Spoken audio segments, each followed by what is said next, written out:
Hello बच्चों, let's read this question. So this question says, which of the following is and are examples of zero vectors? Okay, first option, second option, third and fourth. Okay, आपको देखिए यहाँ पर four option given कर रखे हैं और आपको बताना है कि कौन सा वेक्टर्स के आपको जीरो वेक्टर्स के एग्जांपल है. ओके, तो देखिए बच्चों, इस क्वेश्चन का की कॉन्सेप्ट आप क्या लिख सकते हैं.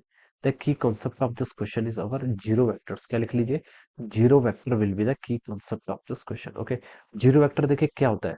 जीरो वेक्टर का मतलब होता है ऐसा वेक्टर जिसका मैग्नीट्यूड आपका जीरो के इक्वल है. ओके, जिसका मैग्नीट्यूड आपका जीरो के इक्वल है. इसको मैं देखिए ऐसा रिप्रेजेंट करता हूँ. जीरो वेक्टर को भी देखिए हम वेक्टर की तरह से ही क्या करेंगे, रिप्रेजेंट करेंगे.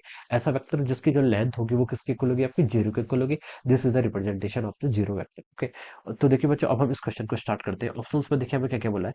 The displacement vector of a stationary object. Okay, अगर देखिए कोई ऑब्जेक्ट आपका स्टेशनरी ऑब्जेक्ट है तो ये कोई डिस्प्लेसमेंट करेगा, it will not do any displacement. Okay, अगर आपका कोई ऑब्जेक्ट ही स्टेशनरी, इसका मतलब ये जहां पर था इनिशियली, फाइनली भी आपका देखिए यहीं पर ही रहेगा. ओके, तो हम बता सकते हैं कि इट विल नॉट मूव, ये कोई भी मूव नहीं करेगा. तो हम बता सकते हैं, देखिए डिस्प्लेसमेंट वेक्टर को हम डी वेक्टर को क्या लिखते हैं, आपका final vector minus initial vector.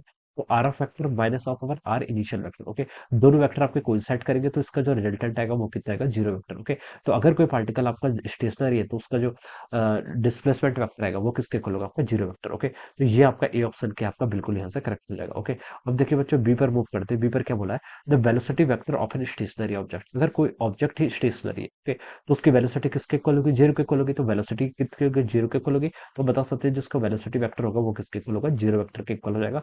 तो ये आपका बी ऑप्शन भी यहाँ से बिल्कुल करेक्ट है. सी ऑप्शन में देखिए क्या बोला है, the position vector of the origin of the coordinate system. Okay, तो देखिए बच्चों, आपका जो ओरिजिन होता है कोऑर्डिनेट सिस्टम का, ओके, मान लीजिए आपका एक्स एक्सिस है, this is Y axis and this is our Z axis. Okay, आपका कार्टेशियन कोऑर्डिनेट सिस्टम है. इसका जो ओरिजिन है, देखिए ओरिजिन आपका ऑलवेज क्या रहेगा, फिक्स रहेगा. ओके, तो जो इसके पोजीशन वेक्टर है वो क्या रहेंगे, ऑलवेज एक्स वाई जेड, यानी कि R zero zero zero. Okay, this are the representation. तो हम बता सकते हैं ये भी क्या आपका जीरो वेक्टर रहेगा. ओके, क्योंकि आपका ओरिजिन के कोऑर्डिनेट ऑलवेज फिक्स रहेंगे.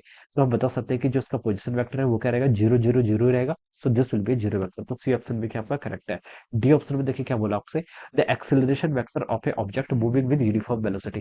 कोई ऑब्जेक्ट आपका यूनिफॉर्म वेलोसिटी से मूव कर रहा है तो उसका एक्सेलरेशन वेक्टर. ओके, तो देखिए बच्चों, एक्स अगर कोई यूनिफॉर्म वेलोसिटी से मूव कर रहा है, ओके, तो उसका एक्सेलरेशन किसके इक्वल होगा. एक्सेलरेशन देखो हम डिफाइन कर सकते हैं, acceleration is equal to D V by D T. D V by D T का आपका change in velocity with respect to the time. Okay, तो देखिए वेलोसिटी ही अगर यूनिफॉर्म है तो चेंज ऑफ वेलोसिटी किसके इक्वल होगा, जीरो के इक्वल. तो हम बता सकते हैं यहाँ से जो आपका एक्सेलरेशन वेक्टर आएगा, this will again equal to the zero vector. तो ये भी आपका जीरो वेक्टर के इक्वल ही होगा. ओके, तो बच्चों हम यहाँ से बता सकते हैं कि जीरो वेक्टर्स के आपके चारों ही आपके जीरो वेक्टर्स के क्या एग्जांपल है. तो देखिए ऑप्शन फोर में लिखा है तो यहाँ पर लिखा है आपका ऑल.